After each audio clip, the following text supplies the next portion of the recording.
குன்னூரில் தவேக வேட்பாளர் தங்கராஜியை ஆதரித்து கட்சியின் தலைமை பரப்புரை செயலாளர் நாஞ்சில் சம்பத் வாக்கு சேகரிப்பில் ஈடுபட்டார். நீலகிரி மாவட்டம் குன்னூர் சட்டமன்ற தொகுதியில் தமிழக வெற்றிக் கழக வேட்பாளராக தங்கராஜ் களம் இறக்கப்பட்டுள்ளார். அவரை ஆதரித்து தவேக தலைமை செயலாளர் நாஞ்சில் சம்பத் பரப்புரை மேற்கொண்டார். அப்போது பேசிய அவர், திருநெல்வேலியில் விஜய் பங்கேற்கும் பரப்புரை கூட்டத்திற்கு 52 நிபந்தனைகள் விதித்தனர் என கூறினார்.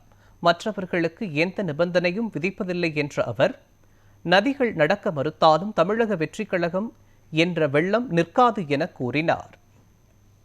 82 நிபந்தனை நாளைக்கு திருநெல்வேலியில பேச போறார் எங்க தலைவர். 82 நிபந்தனை.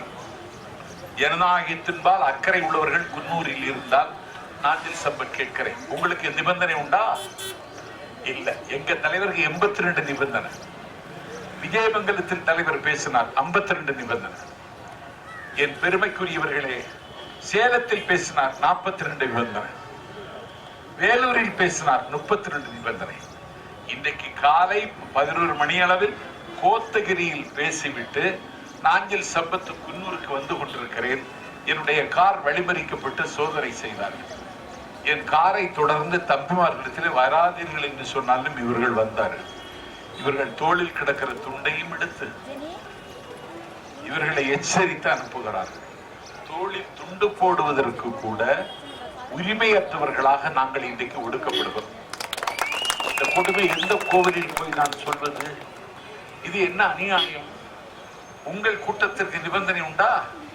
கட்டுப்பாடுகள் உண்டா? இல்லை. நீங்கள் எப்படியாவது எங்களை ஒடுக்கி அடக்கி முடக்கி வைக்கலாம் என்று பார்க்கிறீர்கள். நாஞ்சில் சம்பத் சொல்லுகிறேன், நதிகள் நடக்க மறுத்தாலும் தமிழக வெற்றிக் கழகம் என்கிற வெள்ளம் நிற்காது. தேதிகள் இழுபட உடன்படாவிட்டாலும் விஜய் தான் நாளை முதலமைச்சர் என்பதை தமிழ்நாட்டு மக்கள்